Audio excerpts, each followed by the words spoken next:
Sorry, Darcy. I'm really sorry.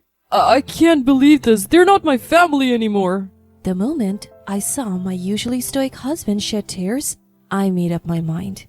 We paid off $300,000 in debt, revitalized a struggling restaurant in the countryside, and even built a multi-generational home for my ailing mother-in-law. And they want to kick us out and give it all to my brother-in-law? No way. I won't let them get away with this. I won't hold back anymore. They're going to regret it. I grabbed my phone with trembling hands. Our revenge against those who trampled on us had begun. My name is Darcy. I'm 30 years old and work for a management consulting firm in the city. My husband Kibai, also 30, is a sous chef at a popular restaurant.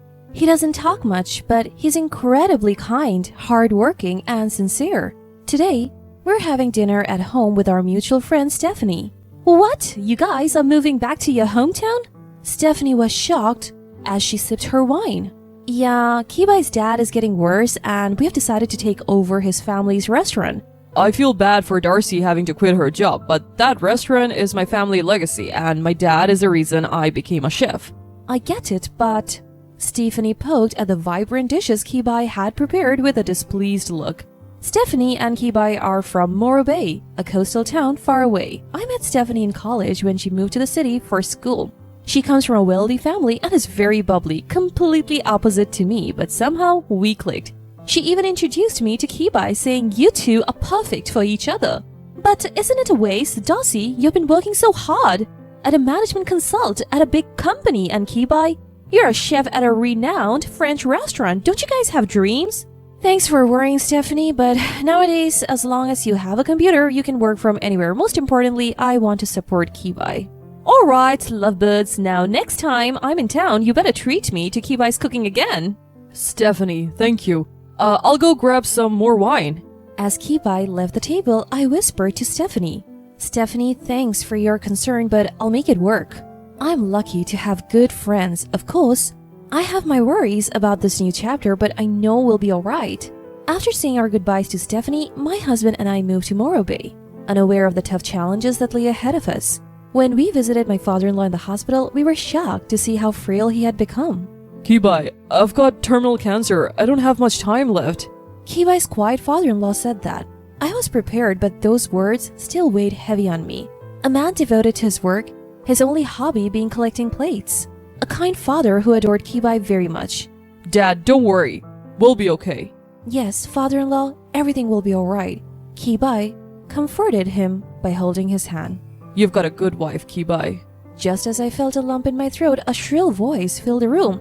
Hey, if you're here, say so. I've got something important to talk about. Both of you, come here. We turned around to see my mother-in-law. I knew she had high blood pressure, but yelling like that is just going to make it worse. My mother-in-law comes from a family that owns several plots of land locally and was raised lovingly by her grandparents. For that reason or another, she's quite self-centered, and it seems she's always had the upper hand over my father-in-law, who is an adopted son-in-law. Moreover, just because Kibai resembles my father-in-law and Hadley, Kibai's brother resembles my mother-in-law. She's favored Hadley since childhood and has been rough with Kibai. I have to be honest, I find my domineering and selfish mother-in-law hard to deal with. It's about the business, or more like our finances, mother-in-law started. Turns out, the situation was even worse than we imagined. Mother-in-law owns the land where the restaurant is located, and my in-laws lived above the restaurant. Originally, the family restaurant in the countryside had few rivals. Thanks to the locals who loved my father-in-law's cooking, the place barely managed to survive. Now, it's almost earning nothing since father-in-law, who was the only chef, has been frequently unwell. On top of that, my mother-in-law owns a 45-year-old apartment next door. It's now infested with termites and has to be torn down. The costs for demolition and tenant relocation have accumulated, leaving us with a $300,000 debt. Mom, why'd you let it get to this point? Just sell the restaurant and the land. What are you talking about? This land has been in our family for generations. We can't just sell it. People need this restaurant. Your dad would be devastated. You don't get it because all you know is cooking. Do something. I'm getting old. Kibai, I'll help too. Let's pull through this. So Kibai and I focused on paying off the debt, reviving the restaurant I had $350,000 inherited from my wealthy father who passed away 2 years ago. When I suggested using it for repayment, Kibai repeatedly thanked me. I had wanted to use the money for other dreams, but now isn't the time to be choosy. Fortunately, Kibai is quite skilled in the kitchen, Kibai's food is just as good as Dad's. said the local customers who started coming back. I used my background in business consulting to improve the parking, decor, and online presence. With a new tourist spot opening nearby, business started booming in a few months.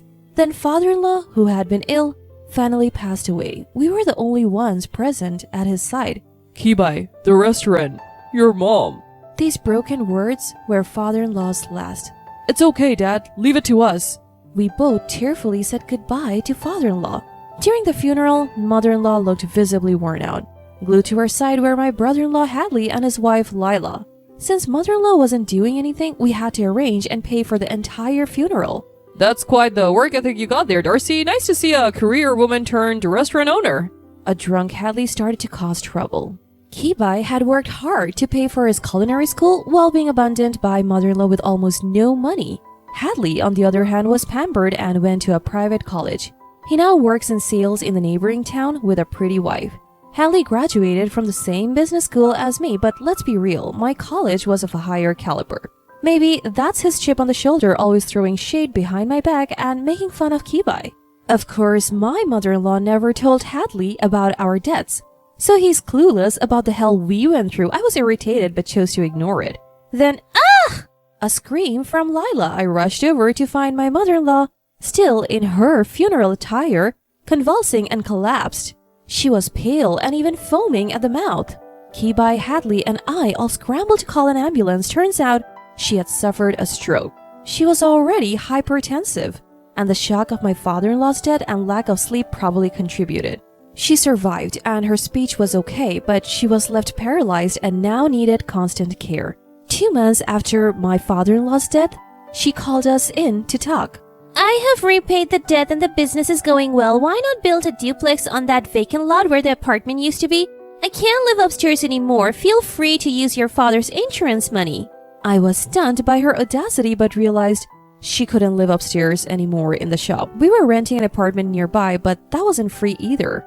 We could expand the business by renovating her space upstairs. The last words of my father-in-law crossed my mind. Please take care of the shop and your mother-in-law. That was probably his wish. I wanted to honor those words even if it meant dealing with my challenging mother-in-law. So we bit the bullet and decided to build a duplex. It ended up costing us almost all of our savings, which we had set aside for our dream. Our dream is over. I'm really sorry. Kibai looked genuinely sorry, and I realized just how much I truly love him.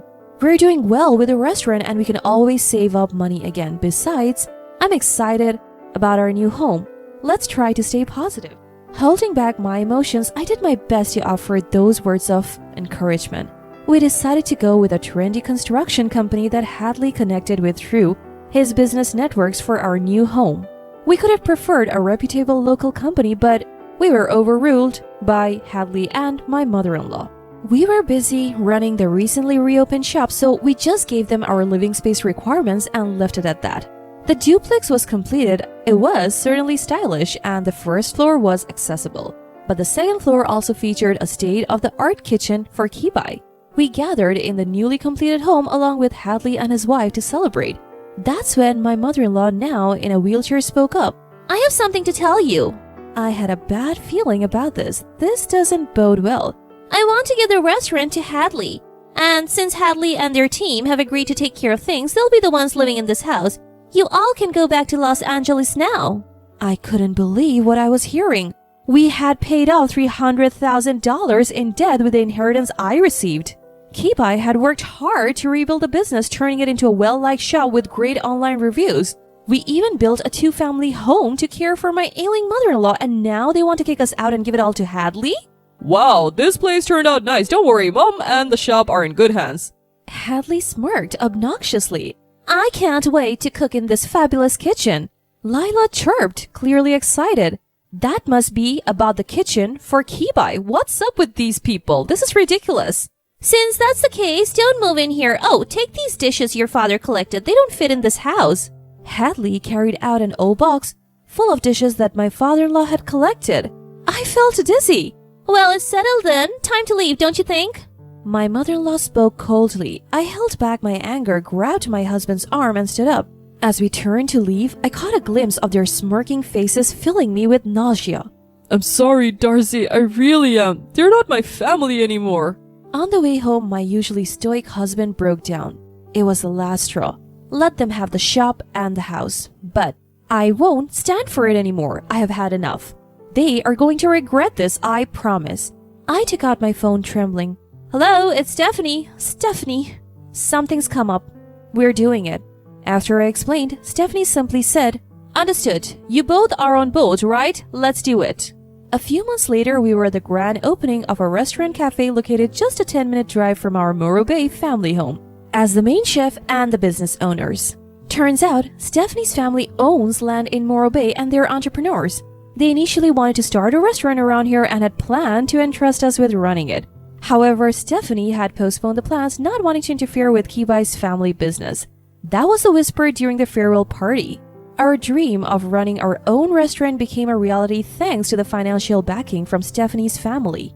Thanks to Kibai's culinary skills and my marketing, we have already garnered attention, even getting featured in magazines before opening. As we were chatting with Stephanie, champagne glasses in hand, Hadley and mother-in-law barged into the party yelling, "What's the meaning of this?" Why are you even here? You're supposed to be out of the picture. Kibai says coldly. You are missing the point. If they build a restaurant here, our business is going to suffer. Mother-in-law shouts, "The downfall of your business is your own fault, isn't it?" Kibai left, and the quality went downhill. You hired mediocre chefs, so even the locals stopped coming. And let's not forget your online reviews are terrible, mostly because of bad customer service. I calmly retorted. Hadley, who always looked down on us, was so angry his face turned red. Damn you, then pay for that house. Kibai retorted, We built that house in the first place, which turns out to be unlivable. Turns out that duplex was a disaster, riddled with leaks and structural issues. Hadley's contractor friend took off, leaving them in a bind. We told you to go with a reputable local contractor, didn't we? You insisted on using your contract. It's not our problem. Kibai and I fired back. And didn't I hear that Lila left? It's impossible to run a failing restaurant and take care of mother-in-law. This woman? Hadley lunged at me. With perfect timing, a crisp pop sound rings out and champagne sprays all over Hadley. Hadley looks stunned while mother-in-law opens her mouth in shock. Stephanie, holding the champagne bottle, says with a smile, "You guys brought this upon yourselves. You underestimate two capable people who are dear friends of mine, but thanks to you, we are a huge success. Now leave, we're celebrating here."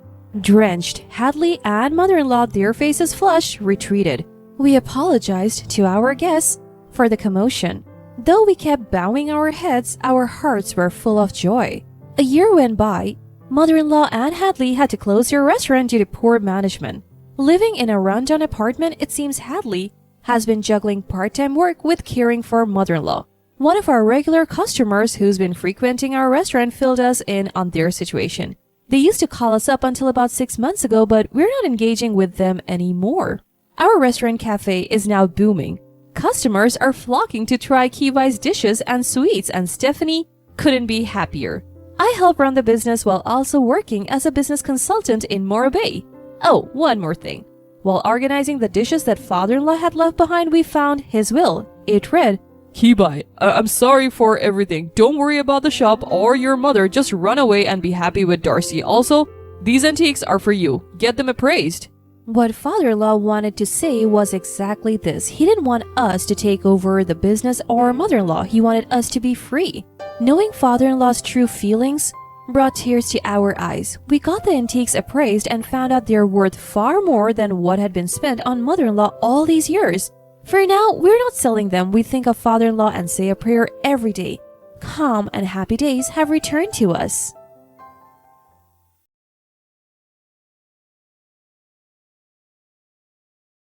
The baby seems to have something to tell you. At the celebration for my son's 100th day since birth, my 8-year-old niece glanced at my husband and began to speak. Can you tell me what the baby is saying? Yes. With enthusiasm, my niece proceeded to say one astonishing thing after another. Amidst the commotion among relatives, my husband turned pale and trembled slightly. It's no wonder. He was caught off guard by a plan that only he should have known. As my anger surged, I clenched my fists tightly. My name is Ariana. I'm a 24-year-old stay-at-home mom. Owen, my husband who is 2 years older and works at a company, and I got married a year and a half ago, and our son, Noah, was born. Despite the challenges of parenting, we live happily as a family of 3. Our neighbors, my sister and her husband, frequently visit our home. They've been a great support, helping with household chores and providing companionship since my pregnancy. During a conversation with my sister, I learned something astonishing. My 8-year-old niece, Claire, possesses a mysterious power. One day, when my sister was out driving with Claire said earnestly, Taking this road will lead to an accident. It's better to go that way. My sister, just to be safe, changed the route to the one Claire pointed to. The next day, news revealed a massive accident involving several cars on the very road they would have taken. My sister shuddered to think what might have happened if she hadn't believed Claire's words and stuck to the usual path. But that wasn't the only instance.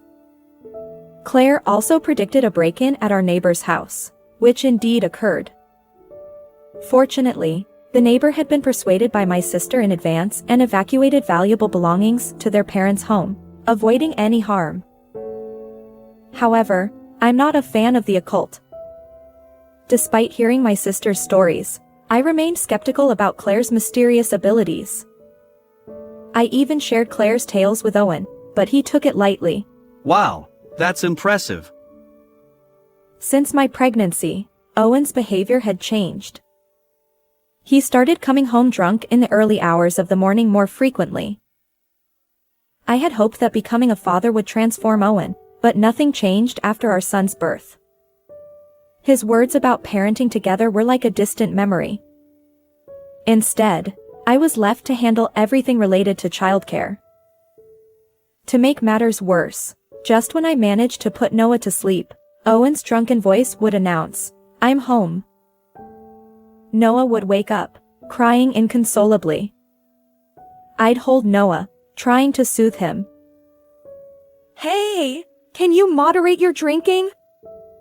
Noah keeps waking up. Could you come home a bit earlier?" Owen retorted, I have work commitments too. Who do you think supports our life? Stop complaining. Noah cried louder upon hearing Owen's angry outburst. Enough! You're the mother. Shut Noah up. Frustrated, I didn't argue further. Owen's drunken bravado made conversation impossible. I retreated to the bedroom, where my only option was to put Noah back to sleep. 2 weeks later, on Owen's day off, my sister and Claire came to meet Noah for the first time. Claire was completely smitten by Noah. Wow, he's so tiny and adorable. But after a while, Claire started glancing at Owen. "Claire, what's wrong?" Hey, Ariana. It seems like the baby has something to say. It's a secret from Owen. With those words, Claire leaned in and whispered something to me. I was so astonished that I couldn't find the right words. I stared at Owen, who looked utterly bewildered. "But babies can't talk yet." He really is. That's what he's saying. "But..." He wants you to be careful with his dad because he doesn't want to be away from his mom. I couldn't quite believe the unrealistic content of her message, but Claire's tear-filled eyes and serious expression made me curious. After my sister and Claire left, I asked Owen, "Is there something you're hiding from me?" Owen immediately denied it, speaking rapidly. Why are you suddenly asking that? "Just curious." I'm not keeping any secrets, and there's nothing for you to worry about. Trust me. Okay, I understand. But despite his words, he had shifty eyes, clearly suspicious. And Owen, who never did it before, started changing Noah's diapers on his own. I felt increasingly uneasy. Could it be? Is Owen hiding something from me? Claire's mysterious words echoed in my mind, and I found myself growing more and more unsettled about Owen. The next day, after Owen left for work, my sister and Claire suddenly arrived at our house. Sorry for dropping by unexpectedly. Claire insisted on coming to see you, Ariana.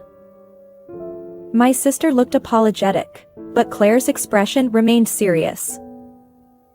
Don't apologize. Claire, welcome. Please come inside. As I ushered Claire in, she gazed affectionately at Noah, who was sleeping in the baby crib. However, while I was preparing drinks in the kitchen, I noticed Claire heading toward Owen's study, where she stared intently at something. Claire, what's going on? Ariana, there's something hidden here. Huh? Upon closer inspection of where Claire pointed, the gap between books on Owen's bookshelf, I discovered his secret diary and some documents carefully concealed. I had no idea Owen kept a diary, but my curiosity got the better of me, and I peeked inside despite feeling guilty. To my shock, the diary contained detailed plans for something outrageous. I can't believe he was thinking of something like this. Fear gripped me, and at that moment, I finally became convinced that Claire's mysterious abilities, as my sister had mentioned, were real. When I showed the diary to my sister, she was surprised but gently held my hand. It's okay. I'll protect you, Ariana. She then suggested, Since you're worried, how about having Claire visit with you every time Owen has a day off? Of course. Thank you. Feeling reassured by my sister's support, tears welled up in my eyes. Claire looked up at me with concern. I'm sorry for doubting you all this time. Claire's words were true. That's why I said it, didn't I? But it's a relief we found out before things got worse.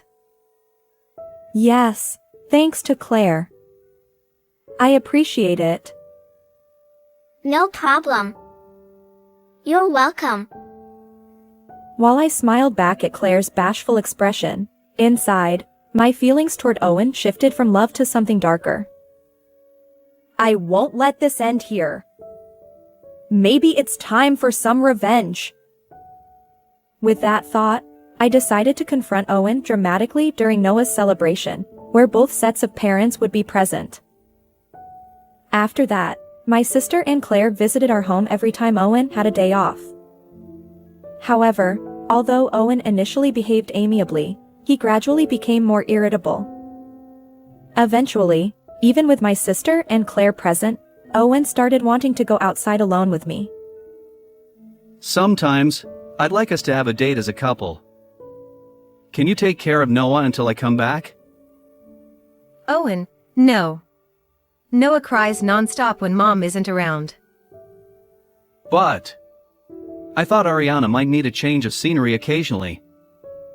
Even just getting some fresh air outside could be refreshing. Well, there's no need to go out of your way. Why not step into the garden together? It's a beautiful day, and the fresh air will do you both good. My sister was skilled at countering Owen's moods without upsetting him, leaving him unable to respond. From then on, I sensed that Owen was always on edge. Finally, Noah's celebration day arrived. To celebrate Noah, my parents, my sister's family, and our in-laws gathered at our home. I meticulously arranged the dishes I had prepared, and the party began. Noah, look this way. Oh, you are so cute. As Owen happily filmed a video, fully embracing his role as a doting parent, my father-in-law beamed. Owen, you're turning into a fine father. My mother-in-law nodded, her eyes welling up with tears. Noah was delighted, surrounded by everyone. After the party, we all had some drinks in a relaxed atmosphere. Amidst this, Claire sat silently, fixated on Noah without touching the food. Here, Claire, your favorite orange juice. My sister tried to distract Claire, but Claire didn't respond. I wondered if she sensed something. And then, at that moment, Does Owen like money more than Ariana? Claire's words directed at Owen silenced the previously lively room. Everyone stared at Claire, frozen in place. Claire, why would you say that? Because the baby told me. My sister and I exchanged glances, but the others remained utterly bewildered. Hey, Claire! Noah can't talk yet, you know? You shouldn't tell such lies. While grinning, Owen next to me playfully patted Claire's head, but she forcefully pushed his hand away. It's not a lie. The baby says, Dad is trying to push Mom off a high place to get money. Dad, me? No way. I wouldn't do something like that, right? Noah says, I love Mom, so stop, Dad. Everyone stared in shock. Among them, Owen visibly paled, his lips trembling. Enough! Stop making up ridiculous stories. Owen suddenly lost his temper, slamming the table. Claire's face tensed, and Noah looked like he might cry. I wanted to keep things pleasant until after the meal, but that's impossible now. I fixed Owen with a cold stare. You were bribing a woman, inflating company expenses.